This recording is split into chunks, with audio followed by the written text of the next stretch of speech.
I overheard my family plotting to humiliate me on Christmas. That night, Mom called, seething. "Where are you?" I replied calmly.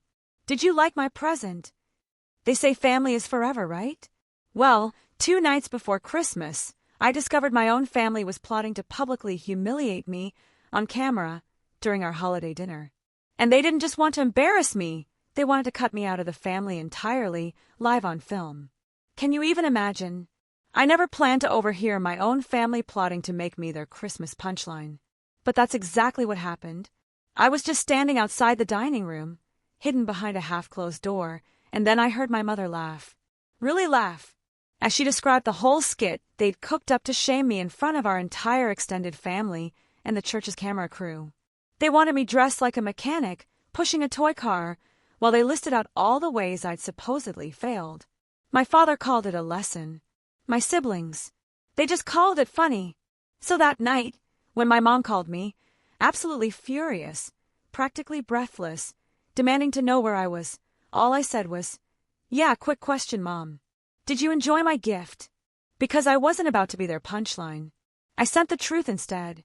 If you were me, would you just let your own family publicly shame you? Where are you listening from, and what time is it there? Tell me, because this Christmas, I want to know I'm not alone.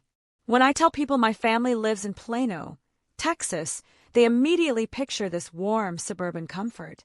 You know the kind. Big houses, perfectly trimmed lawns, smiling parents, and kids who just naturally grow up to become doctors, or marry one. Honestly, that's the exact fantasy my parents had been curating for decades. The Carters weren't just any Plano family. We were the kind others pointed to as an example of discipline, achievement, and good upbringing. At least, that's the image my parents fought desperately to maintain. My dad, Thomas Carter, built a small chain of high-end furniture stores across North Texas. At every single dinner party, he loved to remind everyone he was self-made. Even though his own father lent him the money for his first store, and my mom's parents helped him out too. Still, he clung to that story. The immigrant grind narrative, the bootstrap myth, the long hours, the sacrifices. Whether the numbers added up or not wasn't the point. It was the brand. And in our house, everything was a brand. His business, our family image, even our emotions, which were usually polished into whatever photo would play best on Facebook. My mother, Linda, was the executive producer of that entire facade. She's the kind of woman who buys seasonal decor in bulk, organizes church charity galas like military operations, and knows exactly which family should sit at which table during Christmas brunch to create the best optics. Growing up, I'd watch her adjust centerpieces or fix her lipstick before answering the door, even if she was just expecting neighbors dropping off cookies. Presentation matters, she'd say. People believe what they see. And in our family, people saw perfection. My older brother, Ryan, embodied it. At 32, he's an orthopedic surgeon, the golden child, the miracle boy who played varsity sports, went to med school, married a pretty blonde from church, and followed every step of my father's blueprint. Dad never said he had a favorite child, but he didn't have to. When Ryan walked into a room, Dad's whole posture changed. His chest widened, his voice deepened, his pride radiated so intensely it was almost embarrassing to witness. And then there's Chloe, my little sister, 26. Petite, luminous, a dental hygienist who works part-time but brands herself full-time as a lifestyle content creator. She posts perfect brunch shots, outfit grids, makeup routines, and day in my life, videos of errands that somehow look like luxury commercials. Mom is obsessed with her, constantly fixing her hair, buying her clothes, photographing her at every angle like she's sculpting a porcelain doll. My baby girl, she calls her, as if Chloe were a fragile ornament that must always shine. Both Ryan and Chloe fit our family's aesthetic. Clean, polished, white coat professions, or careers adjacent to them. Meanwhile, I, Maya, 29, have always been the glitch in the Carter algorithm. When I was younger, I loved math, science, anything mechanical. I could take apart a lawnmower at 15 and rebuild it in a weekend. Teachers pushed me toward Harvard, Yale, engineering programs, law school, anything prestigious. My parents saw me the same way. I was supposed to become the lawyer or the consultant, the one who completed their trio of shining children. They even bragged about my test scores before I ever took the tests. So, when I announced that I wanted to study automotive engineering at UT Austin and eventually become a mechanic, the silence at the dinner table was so violent, it felt like a physical blow. My dad dropped his fork. My mom blinked slowly, as if I told her I planned to join a circus. Ryan tried to hide a laugh behind his water glass. Chloe straight up snorted. "Why would you waste your potential like that?" Dad finally said, "People like us don't do that kind of work." Mom was blunter. "We didn't sacrifice everything so you could smell like motor oil." That line stuck with me. She said it again years later after I opened my repair shop, as if the worst thing a daughter could do was be useful in a way that wasn't photogenic. Ryan and Chloe treated my career like a running joke. At family dinners, they'd make comments like, "So, how's the grease pit?" Or, "Did you fix any fancy tractors this week?" Always with that half-pitying, half-amused tone. They weren't even trying to be cruel. They genuinely believed they were just teasing the quirky sibling who had chosen an inferior path.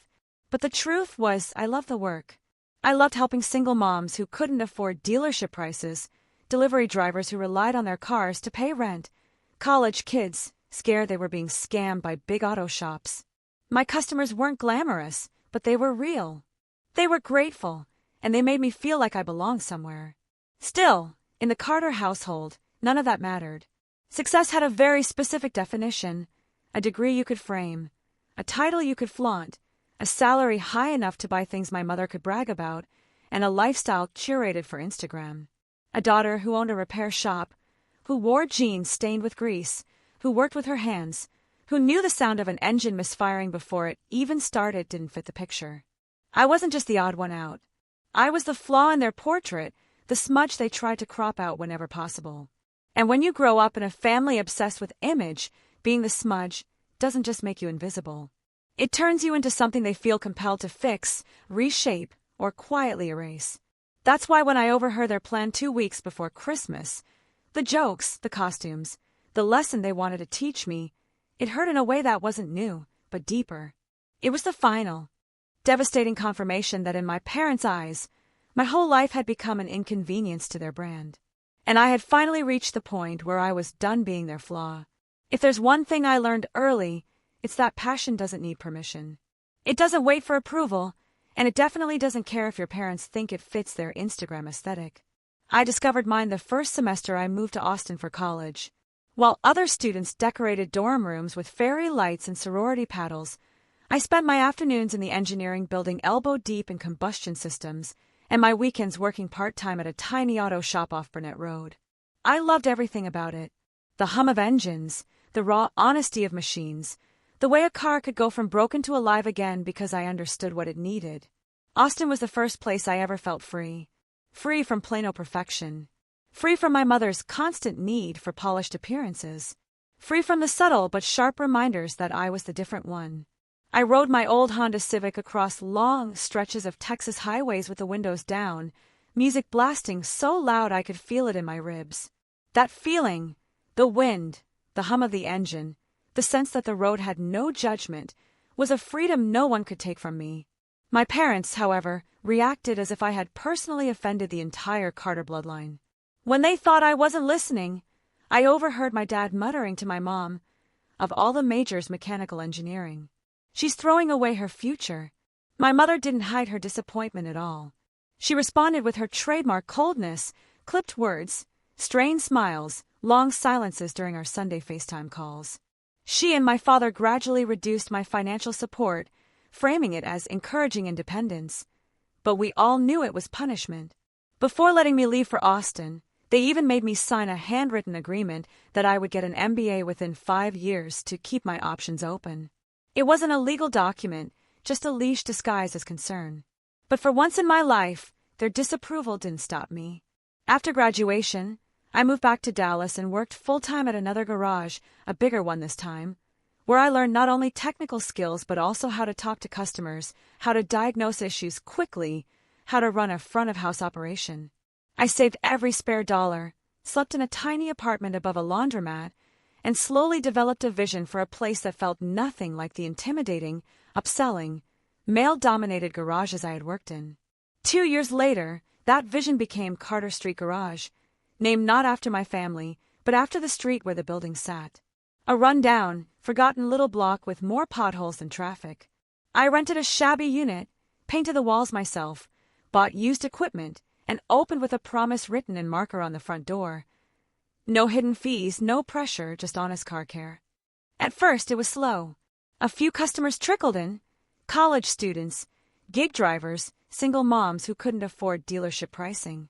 But word of mouth spreads fast when people feel respected. I talked them through every issue, showed them replaced parts, offered payment plans, and built trust one conversation at a time. I even created a small app that reminded customers when their oil change or tire rotation was due. Nothing fancy, but helpful. They loved it. Reviews started piling up. Then came contracts with delivery companies. The shop got busier. I hired one mechanic, then another. Meanwhile, not a single member of the Carter family ever visited. Not once. My dad would call occasionally, usually while driving between his stores, and ask in the same detached tone, "So, when are you done playing with cars?" Every time he said it, I imagined reaching through the phone and shaking him. Asterisk, I'm not playing. This is my career, my business, my life. Asterisk, but I never said that. I just smiled through gritted teeth. My mother was worse. She would text me job listings, service advisor roles at luxury dealerships, administrative positions in corporate offices, accompanied by passive-aggressive notes like, "This would be a nice way to use your people's skills." When I ignored them, she escalated. "At least wear a blazer when you talk to customers. You never know who might walk in." As if professionalism could be boiled down to fabric choices. What neither of them understood, what they never bothered to ask, was that my shop was doing better than fine. It wasn't glamorous, but it was profitable. I had a steady income, savings, and a growing community of customers who trusted me more than any fancy dealership. I didn't need Ryan's paycheck or Chloe's sponsored posts. I was building something real. Quietly, on the side, I started learning more. Instead of drinking wine at charity galas like my mother, I spent my nights studying finance, small business law, and real estate trends.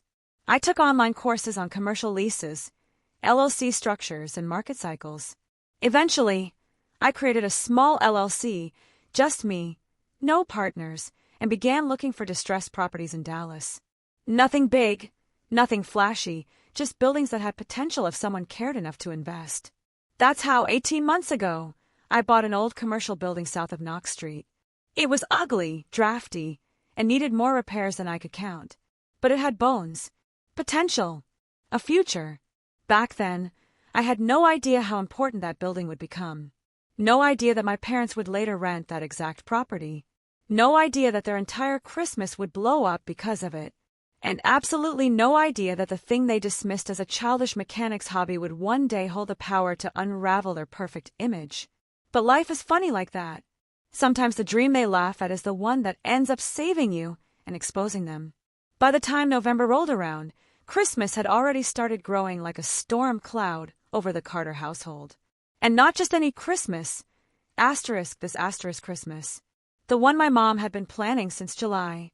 The one she described in emails with subject lines like, "Important holiday update," and "Carter family expectations."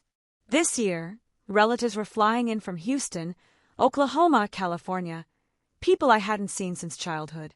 Even my grandparents, now frail and slow-moving, were coming despite doctors' orders to avoid long trips. My mother kept saying it might be their last Christmas with all of us together, as though guilt were a seasoning she sprinkled on every conversation. On top of that, the pastor from our church had asked to film a segment called A Carter Family Christmas, which, according to my mother, would be used for some inspirational holiday montage during the Christmas Eve service.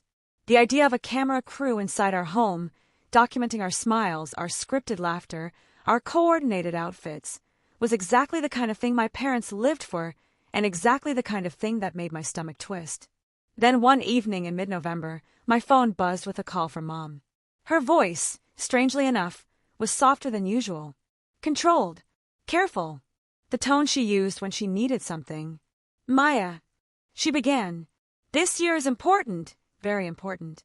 We have family coming in from everywhere, and the church is filming a little piece about us. We need to show a united front."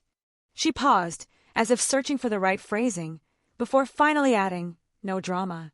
No grease under the fingernails." "Okay." I stared at my workbench while she talked, my hands still covered in motor oil from replacing brake pads. Grease under the fingernails. She said it like it was profanity, like I was a walking reminder of everything she wished she could Photoshop out of the family Christmas card. Still, some part of me, some naive, hopeful fragment I hadn't been able to kill, wanted to meet her halfway. Maybe because it had been a long year. Maybe because the garage had grown. Maybe because I had finally created stability for myself and wanted my family to see it. Or maybe because a small part of me still craved the approval I pretended not to care about. So I told her, "Sure, Mom. I'll be there." Over the next week, I rearranged my entire life to make it happen. I asked one of my mechanics to take my holiday shifts so I could drive up to Plano early and help decorate. I organized the shop's workflow so customers wouldn't need me on Christmas Eve. I even bought a dress. Nothing expensive, just a simple dark green one that fit nicely and didn't look like it belonged on the wrong side of a charity bin. I planned gifts, too. Not fancy ones, just thoughtful ones. I created custom emergency car kits for everyone. Tire pressure gauges, jumper cables, reflective triangles, small first aid pouches. It was something practical, something that came from my world, but could help them in theirs. I imagined handing them out with a little laugh, just in case the highway doesn't care how perfect your Instagram photos look. I told myself this year would be different, that maybe my parents would see. I wasn't some embarrassment they needed to tuck behind the Christmas tree. Maybe they'd realize that what I did for a living wasn't shameful, that keeping people safe on the road was just as meaningful as posing for a holiday video or running a fancy furniture store. And maybe they'd finally understand that success didn't always come wearing a blazer. Sometimes it came with dirty hands, a strong back, and a heart that wanted to help. That hope, quiet, persistent, almost childish, kept me going. I imagined walking through their front door, not in work boots, but in my new dress. I imagined my mom smiling at me, not just politely, but genuinely. I imagined my dad asking about the garage, actually listening instead of nodding absently. I imagined Ryan cracking a real joke that didn't involve calling me the family mechanic, and Chloe hugging me without glancing to see if her makeup smudged on my cheek. I imagined a Christmas where I wasn't a punchline. That tiny dream, simple, fragile, stupidly human, was enough to make me try again. Enough to make me pack my bags for Plano. Enough to make me believe that maybe, just maybe, this family would finally meet me halfway. But of course, I didn't know what was waiting for me. I didn't know what they were planning behind closed doors. I didn't know that while I was buying gifts for them, they were crafting a joke out of me. And I definitely didn't know that this would be the Christmas that broke us apart and saved me at the same time. By December 23rd, the house in Plano was already glowing like a Christmas showroom. Every window dripped with warm white lights. The front lawn had 3 identical reindeer, all perfectly symmetrical, because in the Carter family, even the deer had to look coordinated. I arrived hours earlier than anyone expected, planning to help with decorations, maybe even bond a little before the chaos of Christmas Eve. I parked behind my dad's Lexus, grabbed the box of custom emergency car kits from my back seat, and walked toward the front door with a strange flutter of optimism in my chest. Inside, the house smelled like cinnamon candles and pine needles. The soundtrack of classy Christmas, music played softly in the background. My mom greeted me not with a hug, but with, "Oh, good! You're early. Can you take those basement decorations downstairs? They're stacked by the pantry." Her voice was brisk, already stressed, already focused on everything but me. Still, I nodded and headed toward the kitchen, passing the dining room on the way. That's when I heard it. Laughter. Loud, unfiltered. The kind that usually filled this house only when the jokes were about somebody else. I froze when I heard my name in the middle of the noise. Maya. Instinctively, I stepped closer, stopping just outside the dining room door. It was cracked open barely, just enough for voices to slip through. And what I heard next didn't just stop me. It hollowed me out. My mother's voice, syrupy and excited. "Pastor Jim wants a fun moment on camera for the church video. I thought we could do a little skit about Maya's career choices." My father's laugh followed, deep and amused, like this was the best idea he'd heard all month. We could have her wear that old mechanic jumpsuit, he said, still chuckling, and maybe she could push in a toy car and pretend to change a tire. Meanwhile, the rest of us could read out loud all the opportunities she walked away from. More laughter. My breath caught in my throat. Then Chloe chimed in, her high voice practically bubbling. Ooh, and we could make a PowerPoint. I could hear her clapping her hands like a child. First slide, Ryan, Dr. Carter. Second slide, Chloe, influencer and dental hygienist. Third slide, Maya, discount oil change queen. She giggled.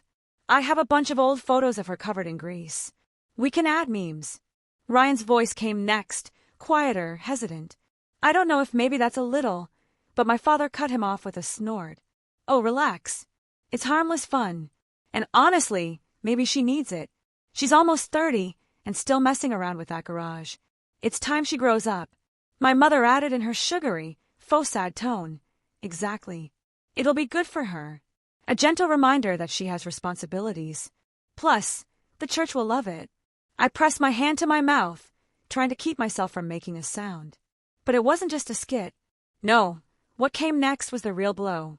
My mother lowered her voice, still audible through the door, and said, After the skit, we'll read the will update. It's time she learns about consequences. If she refuses to contribute to the family in a meaningful way, then everything goes to Ryan. The house, the business, all of it. She'll still get a small amount, something symbolic. Symbolic, like I was a charity case, or a child who needed to be disciplined financially. I felt something inside me, something fragile, crack. Ryan spoke again, his voice strained. Are we really doing the will thing in front of everyone? That feels public. But my father sighed in that frustrated, disappointed way he had perfected. She needs this, Ryan. Otherwise, she'll keep believing that little garage of hers is enough. Enough for who? For them. I pressed my back against the wall, trying to stay upright. Then came the part one wasn't prepared for. My mother said, Besides, we have to protect the family assets. Your father and I are already drowning trying to keep up with expenses. We've had to refinance the store building again.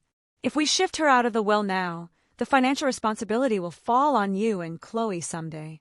My father grumbled, But you two are successful enough to handle it. Exactly, she said. She can't pull her weight. Better to cut her loose before she drags us down.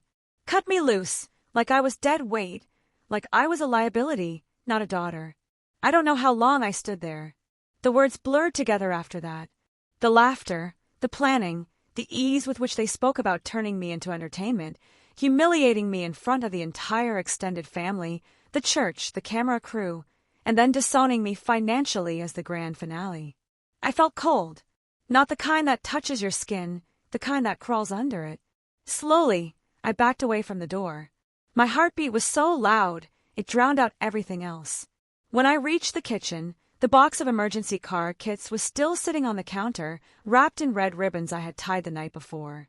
They looked stupid now. Pathetic. Like a child's project. They had been gifts. Thoughtful ones. Love offerings, even. And all that time, they were planning to turn me into a joke. My hands were shaking as I grabbed my bag. I didn't even bother telling anyone I was leaving. I walked out the back door, the cold air slamming into me like a second betrayal. By the time I reached my car, tears were already blurring my vision. I drove away without looking back. No one noticed. No one called. The truth hit me in waves as I reached the end of the street. I had shown up early to help decorate. They had been preparing a stage to laugh at me. And in that moment, the part of me that still hoped they might see my worth, that part snapped clean in half. I don't remember most of the drive after leaving my parents' house.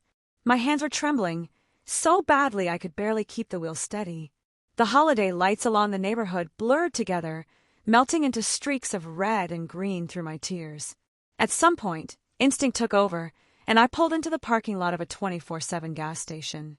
One of those sad, fluorescent islands that always look the same, no matter the city or state. I parked crookedly in front of pump number 7 and let my forehead fall onto the steering wheel. The dam broke. I sobbed so hard my chest hurt.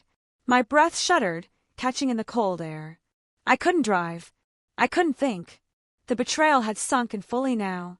Not just the humiliation plan, Not just the slides and jokes, but the will. The way they justified cutting me out. The casual cruelty. The ease with which they, all my family, had agreed that the best way to teach me something was to publicly shame me. I don't know how long I cried. Minutes, hours. It felt like everything I tried to hold together my whole life was collapsing inside that cramped driver's seat. Eventually, when the sobs finally eased enough for me to breathe, I unlocked my phone with shaking hands. I didn't call my parents. I didn't call my siblings. I called the only person who had ever seen me without a mask. Lena. We've been friends since college, met in the mutual suffering of a brutal thermodynamics class. While I went into auto engineering, she went into accounting, and then earned her CPA license. Over the years, she became the calm voice I needed, the one who helped me manage the finances for both the garage and the LLC. She knew everything about my work, my stress, my ambitions, everything real about me. She answered on the second ring. "Hey, you okay?" she asked, her voice warm but alert, the tone she used whenever she sensed something was very wrong. "No," I choked out. "I'm not okay. I'm not even close. What happened?" So I told her everything. The skit, the toy car, the PowerPoint, the will, the crowd, the laughter, the humiliation they were planning, the fact that they wanted to turn me into a moral example in front of the church. "They're going to humiliate me on camera," I whispered, my voice raw, "and cut me out of the will like a lesson. Like some sermon illustration about a daughter who never lived up to their standard." Lena was silent for a long moment, but not the stunned, fragile silence my mother used. This was different. Sharp. Calculating. I pictured her sitting at her desk, glasses on, one hand pressed to her forehead as she processed every piece of information. Finally, she exhaled. "Okay. First, I'm sorry. That's cruel, and not normal parenting." Then her voice shifted into something firmer. "Second, you need to remember who you are, Maya. Your garage is profitable. You have no debt. None. Do you hear me?" She didn't wait for me to answer. "And your LLC, your properties are appreciating. Your cash flow is stable. You are not the weak one here." I sniffed, wiping my eyes with the heel of my palm. "It doesn't feel like that." "I know," she said softly, "but feelings aren't facts." "One," she took a breath, "and speaking of facts, remember that last building you bought 18 months ago? The commercial one owned by that older guy who wanted to retire." I frowned, still dazed. "Yeah. Why? Do you remember which street it's on?" My mind scrambled through images. The deed, the photos, the inspection. "Knox Avenue," I murmured. "Right." Her voice sharpened. "Knox Avenue. Maya, that's the same building your dad's flagship store moved into last year. The one he said had shockingly reasonable rent." I sat up straight. No, she continued. "You own that building. You. Through your LLC." The world around me seemed to freeze. The humming gas pumps, the flickering streetlights, the cold seeping through my jacket. All of it faded into a strange, suspended silence. I had no idea. My voice cracked. "Of course you didn't," Lena said gently. "Because you never bragged about it. You bought the property quietly, repaired it, leased it out responsibly. You treated it like a business, not like an ego project." I pressed my hand over my mouth as the realization hit me like a tidal wave. My parents, the people berating me for not being successful, were renting their pride and joy flagship location from me. Their entire image, the one they weaponized against me, was being held up by something I built. And they didn't know. Lena wasn't finished. "You've been charging them below market rate. They're late on payments. You've been unknowingly subsidizing them while they've been plotting to humiliate you." I felt something shift inside my chest. Something fragile but strong, like a bone setting into place after being broken. All this time, they had looked down on me, mocked me, dismissed me, reduced me to a punchline. While behind the scenes, my work, my garage, my savings, my business decisions were keeping them afloat. My tears dried slowly, replaced by a cold, clear focus I hadn't felt in years. Lena's voice softened again. "Listen, if they want to teach you about consequences, maybe it's time they learned some too. But not the way they planned." I stared out the windshield at the empty highway, the moonlight hitting the frost on the pavement. My reflection in the glass didn't look broken anymore, just tired and awake. If they want a lesson about consequences, I whispered, I can give them one, just not the way they planned. And for the first time that night, I felt steady. Not healed, not whole, but steady. Like the ground beneath me had finally stopped shaking. I spent the rest of that night sitting in my car outside the gas station, the cold seeping into my bones. While Lena stayed on the line with me, steady, calm, practical in the way only she could be. Once my breathing evened out, she guided me step by step through what needed to happen next. And for the first time in my life, instead of shrinking under my family's judgment, I was about to confront it with truth and boundaries, two things they had never expected from me. The first thing we did was open the shared folder with all my LLC documents. Lena walked me through every clause of the commercial lease agreement, the one my parents had signed so casually, probably not even reading half of it, because they assumed the landlord would always be some faceless corporation, not their own daughter. My heart sank as we scrolled through the payment history. They had missed 2 consecutive rent installments. No communication. No partial payments. Nothing. The system had automatically flagged them as being in breach of contract. Lena hummed thoughtfully. Okay, that gives us leverage. And look at this. She highlighted a paragraph in the lease. Your lease includes a clause allowing you to refuse renewal if notice is given by December 30th. It also allows you to increase rent to market value if they're delinquent. I stared at the text, the words slowly clicking into place. My parents had treated me like a burden, a disappointment, a joke to be used in a holiday skit. Meanwhile, I had unknowingly been giving them a discount, subsidizing the very lifestyle they used to shame me. The irony burned. But this wasn't about revenge. Lena made sure I remembered that. We're not punishing them, she said gently. We're enforcing boundaries, ones they've bulldozed your entire life. There's a difference. And she was right. For the first time ever, I wasn't acting from a place of wanting their approval. I wasn't scrambling to prove I was worth loving. I was simply stepping out from under them. We got to work. By 2 a.m., we had drafted the framework for what Lena jokingly called the Christmas gift. Though the truth was, it wasn't a gift. It was accountability, wrapped in legal stationery. The real gift was clarity, the sort I wished I'd had years earlier. The plan was simple, clean, and painfully fair. 1. A formal letter from a licensed attorney, one of Lena's colleagues, would be delivered to my parents during Christmas Eve dinner. The timing wasn't vindictive. It was symbolic. They had chosen that night to humiliate me. I chose it to tell the truth. 2. The letter would state that the current lease would not be renewed after January 30th. If they wished to remain in the building past February 1st, they would need to sign a new lease at market value, an amount far higher than what they'd been paying. 3. The overdue rent, 2 months' worth, would need to be paid within 15 days. 4. All guarantors listed on the original contract, my father, mother, and Ryan, were required to attend an in-person meeting with the attorney during the first week of January. Their signatures made them legally responsible. This wasn't punishment. This was business. 5. Attached to the packet, printed clearly for everyone to see, would be the official beneficial ownership documents confirming that I, Maya Carter, was the sole owner of the Knox Avenue property. No theatrics, no name-calling, no sabotage. Just facts, laid out plainly, the way they never expected. When we finalized the draft, Lena paused. Maya, she said, before we send this, I need to ask you something. I braced myself. What? Do you want to do this because you're hurt, or because you're ready to stop letting them hurt you? Her question hit me harder than anything my family had ever thrown at me, because the truth was I wanted both. I was hurt, devastated, shattered, but beneath all of that was a quiet, steady truth. I was finally ready to stop letting them treat me like the family clown. I swallowed. I'm ready, I said softly. Then one more thing, she replied. I want you to schedule an appointment with a therapist. Not because you're broken, but because what you're doing is big, and you deserve someone who can help you stay grounded through it. Surprisingly, I didn't resist. I made the appointment before dawn.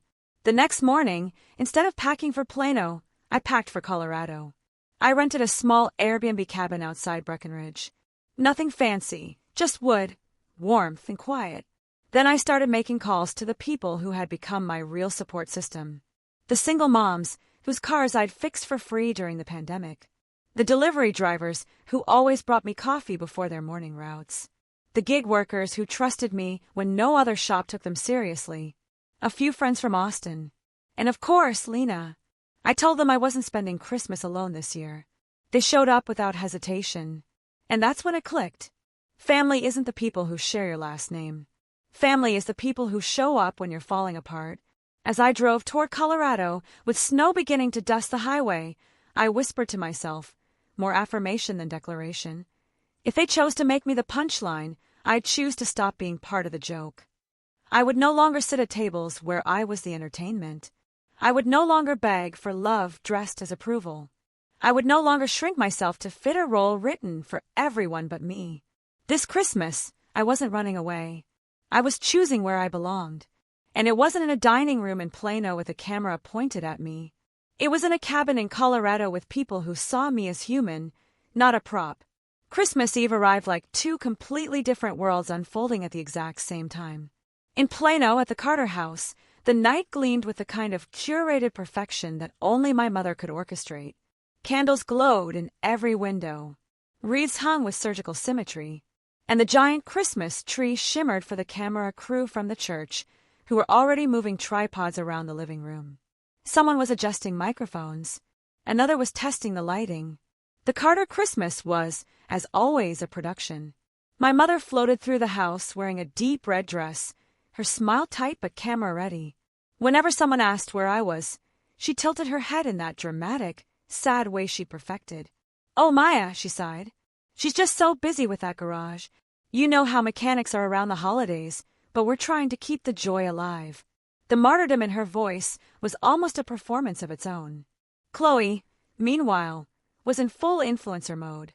She live-streamed little snippets of the house, the dessert table, the perfectly wrapped presents, the decorative archway of poinsettias. "It's family night," she chirped to her followers, her face glowing with filters.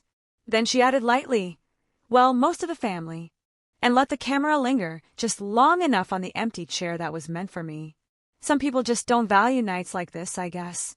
The comments flooded in with sympathetic emojis and messages about letting go of toxic siblings. Back in Colorado, the world looked nothing like Plano's staged elegance. The cabin I'd rented flickered with warm string lights, mismatched mugs of hot cocoa, and the chaos of a dozen people trying to cook in a tiny kitchen. Lena wore an ugly sweater with a reindeer whose eyes crossed when she moved. One of the delivery drivers I'd supported during the summer showed up with tamales from his mom. Two single moms, Sarah and Bree, brought their kids, who were now building a lopsided gingerbread house on the coffee table.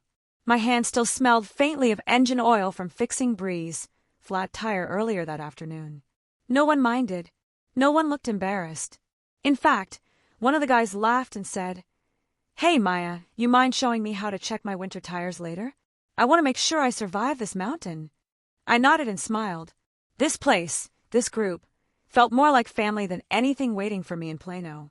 We played music, we cooked, we teased each other. And for a little while, I forgot that hundreds of miles away, a different kind of Christmas was spiraling toward a moment I had set in motion. Until it happened, at the Carter house, right as everyone finished their first round of dessert, and the pastor's team gave a nod that the cameras were rolling again, the doorbell rang. My mother's face lit up. Delivery boxes on Christmas Eve usually meant gifts from donors, special church contributions, or something equally flattering. "Oh, let's bring it in. They can film this, too." "Holiday generosity," she chirped. A young courier stepped inside, shivering in the Texas cold. "Delivery for the Carter family," he said, holding out a stack of large white envelopes stamped with a law firm logo. My mother accepted them with a smile, so bright it could have hosted a charity gala. She opened the first envelope right there at the table, expecting a check, a thank you letter, something she could wave proudly at the cameras. Instead, her face stiffened. Her eyes darted across the page. Confusion slid into dread, so quickly it drained the color from her cheeks. "Thomas," she whispered, her voice cracking. "Read this." My father took the letter, scanning it with growing horror. The first page alone was enough to darken the room. A formal notice of default, a list of overdue rent payments, an official termination of the lease effective January 30th. The pastor, the relatives, the church volunteers, they all watched as my father's hand began to shake.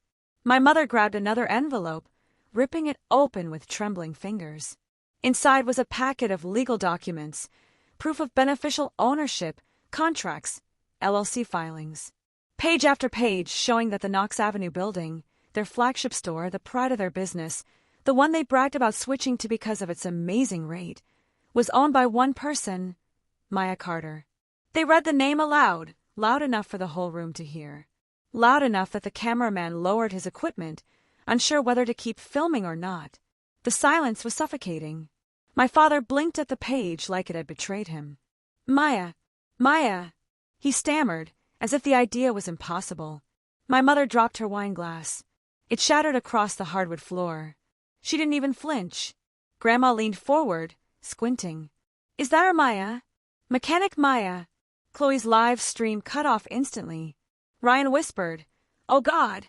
Relatives exchanged looks, some of disbelief, some of fascination, some of respect. Pastor Jim glanced between my parents, unsure if he should pray or back away slowly. The perfect Carter Christmas had cracked open like an egg. Messy, raw, unfiltered. The family who cared so deeply about image had been exposed in front of the very people whose approval they worshipped. And all it took was the truth. Hundreds of miles away, in the warmth of the Colorado cabin, my phone began vibrating on the kitchen counter. Call after call after call. The screen lit up with Mom, then Dad, then Chloe, then Ryan, then the home phone, then Mom again. Lena looked at me with raised brows. Showtime. Want to answer? I took a breath, savoring the moment. The pie was cooling on the counter. Laughter echoed from the living room. Snow tapped against the windows like soft fingers. I smiled, picked up the pie server and said, "Not yet. We haven't cut the pie." And for the first time in years, I felt something that had nothing to do with revenge. I felt free. By the time the last of the dishes were washed, and the kids had fallen asleep on the couch, wrapped in mismatched blankets, the Colorado night had settled into a deep, peaceful quiet. Snow drifted steadily outside, landing softly on the wooden railing of the cabin's porch. My friends were still inside, laughing over a card game. But I needed a moment alone. Not to prepare, because everything that needed to happen had already happened, but to breathe. I stepped onto the porch, letting the cold, sharp air sting my cheeks and steady my heartbeat.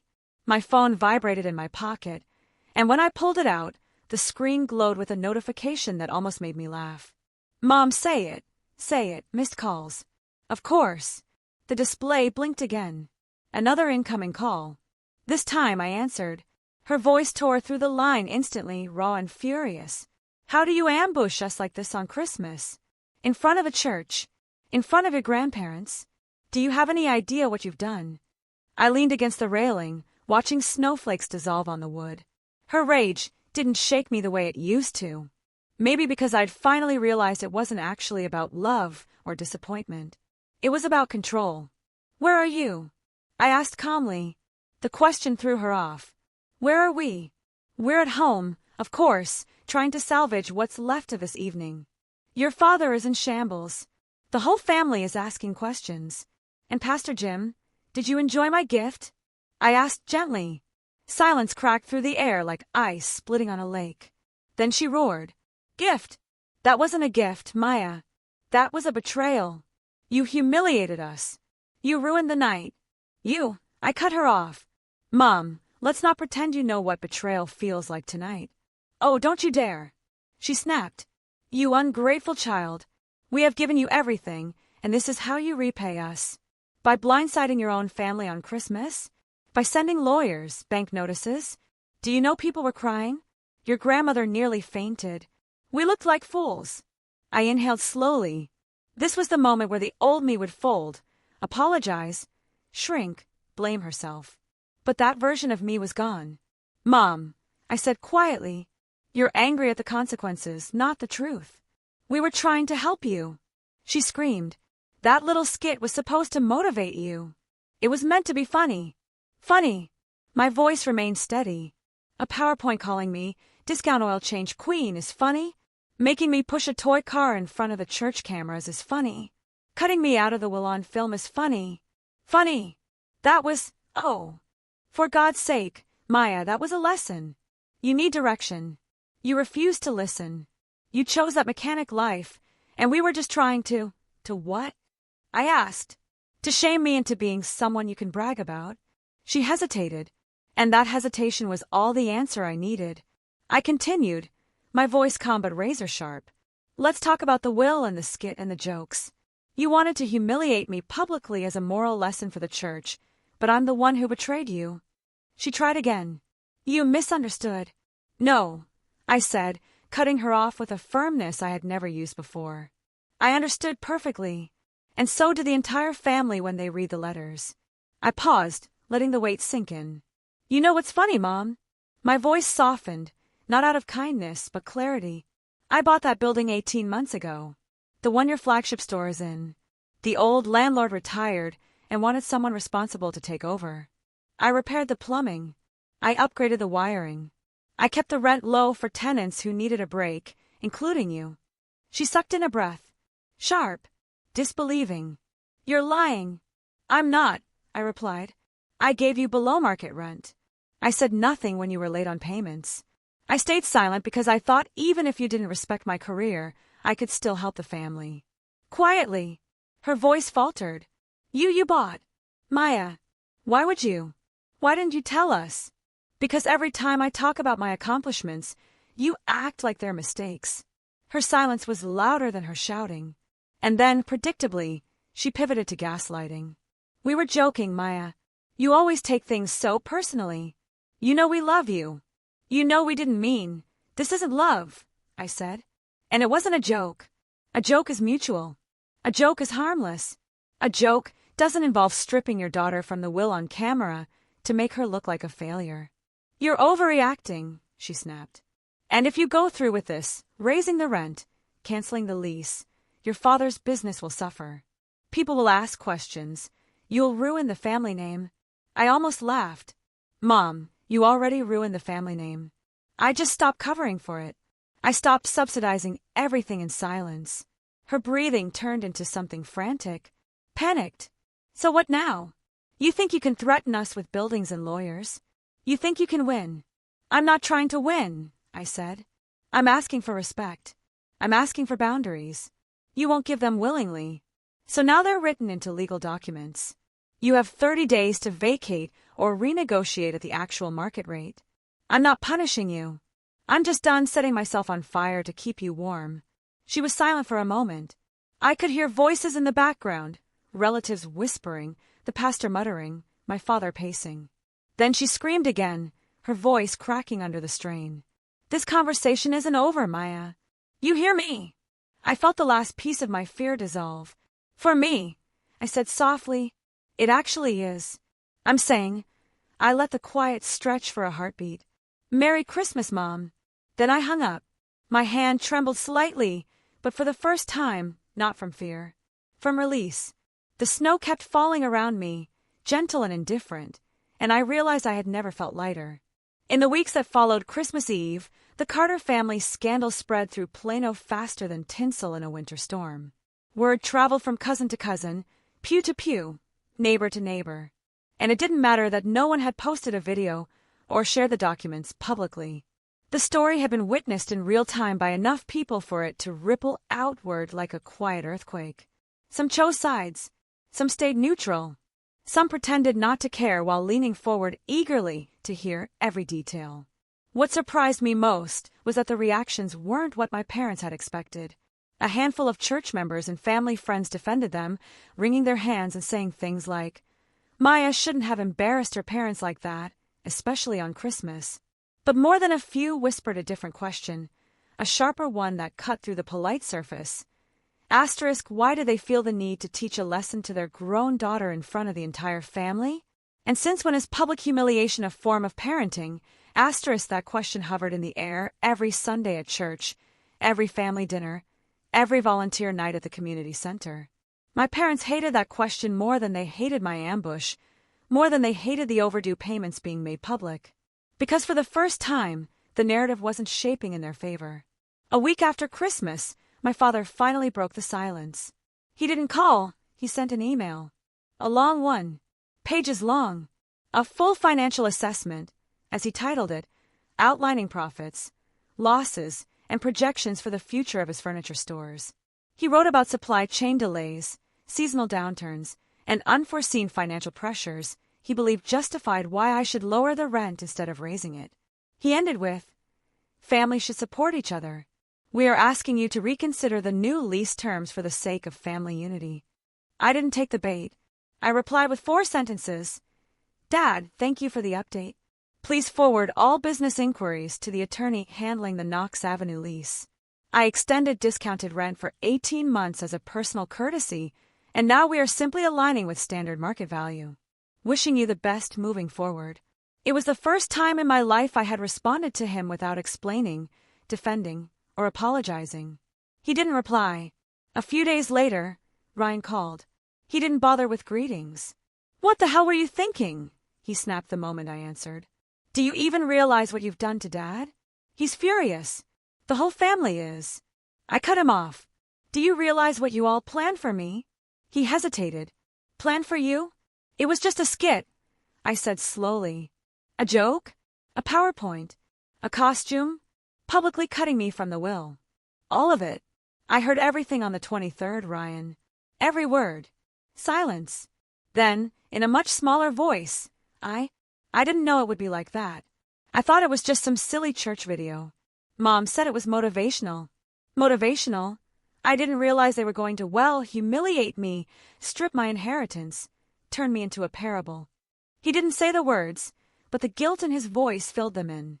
For the first time in years, Ryan didn't defend them. He didn't defend himself either. He just sighed. "I'm sorry," he whispered. "I didn't know." And I believed him. Not because I wanted to, but because Ryan had never been a mastermind.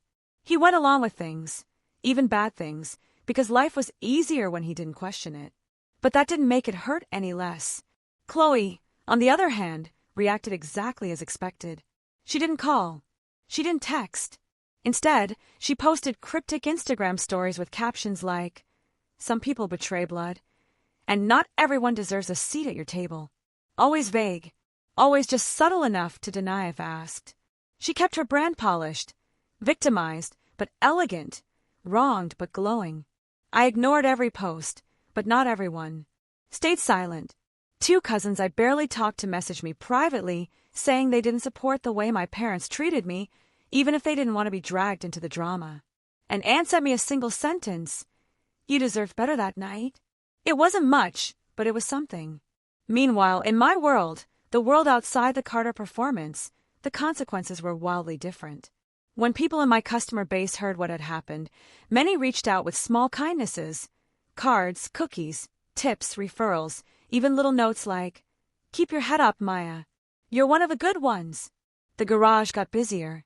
New customers came in saying things like, "Heard you're the honest mechanic in town," or "My cousin told me what happened." "You deserve better." Word spread not about scandal, but about strength.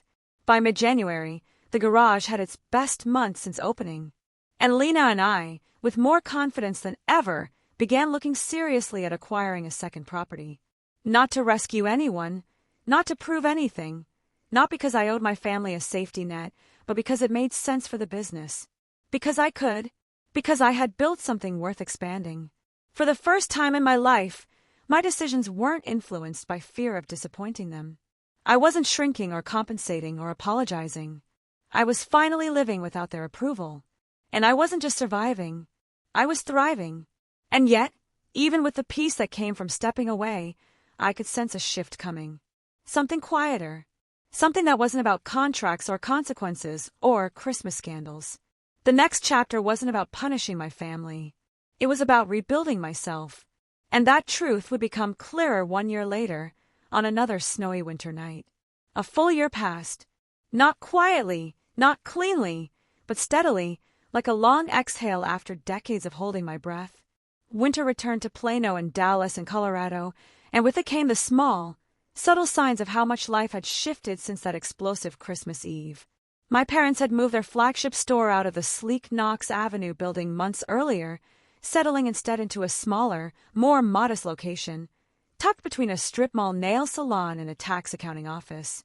No more billboards, no more grand holiday launches. They didn't say it aloud, but I knew the truth. Reputations were easier to rebuild than balance sheets.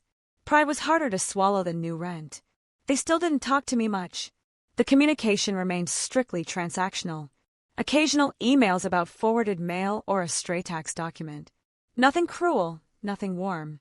Just neutral, polite, distant. My mother's sentences were shorter now. My father's punctuation more careful. It felt like watching two people learn a language they'd never had to speak before, accountability. Ryan broke away from their orbit entirely. A few months after Christmas, he opened his own orthopedic clinic in a modest medical plaza. No longer under my father's shadow or pressure. On the day he signed the lease, he sent me a short text. "I'm doing this on my own. Just wanted you to know." I wished him luck. It wasn't forgiveness. Not yet. But it was a start. Chloe kept up her influencer life, posing in matching pajama sets and posting skincare hauls. But every now and then, she shared something oddly introspective. A caption like, "Family is complicated and growth is messy." Or a selfie with a long paragraph about learning to see people beyond their labels. It wasn't an apology, but it was something. Maybe her version of thinking. My world, though it bloomed. By late summer, my garage had grown so steadily that I opened a second small location. Nothing extravagant, just enough room for 3 lifts, 2 new hires, and a tiny break room with a microwave that only worked when you slammed the door just right. Lena helped me manage payroll, taxes, and the endless sea of paperwork I still hadn't gotten used to. Our free winter check program for single moms and low-income drivers became an annual tradition. One people in the community now anticipated, even volunteered for. I moved out of my small apartment near downtown Dallas and into a little house with its own garage. Sun-faded siding, squeaky floors, and a yard that needed more work than I could ever finish. I renovated it piece by piece, sanding cabinets at midnight, replacing old pipes, rewiring the garage door myself. Every improvement felt like reclaiming something. A life, a home, a self. Emotionally, I kept going to therapy. I kept learning. Slowly, stubbornly, that worth didn't come from being the daughter my parents wanted. That family wasn't a prize you earned. And most importantly, that growing up sometimes meant unlearning every story you were told about who you were allowed to be. Christmas returned faster than I expected. This year, I didn't even pretend to consider going to Plano. Instead, I drove back to the same cabin in Colorado, the place where everything had cracked open and begun again. But this time, the gathering was bigger. Louder, warmer. Lena came, of course. So did a couple of my regular customers, who had become friends. The one 17-year-old apprentice from my shop, Mina, joined too, excitedly showing off the first car she had rebuilt herself. A few new friends arrived, people I'd met along the way, a delivery driver, a nurse, a school teacher.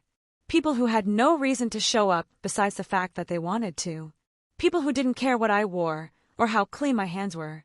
We cooked again, laughed louder, repeated the same silly tradition we'd invented the year before, sharing one moment from the year when we chose ourselves instead of someone else's expectations. When it was nearly over, when the fire had died down to glowing embers, and the sky outside had turned the deep navy blue of a mountain winter, I reached for my phone to check the time. That's when I saw it. An email from Dad. Just one line. No drama, no anger, no self-righteousness. Business is stable. We signed a fair lease on the new place. Ryan says your shop is doing well. I heard about your free winter checks. That's good work. Good work. Not a compliment. Not entirely.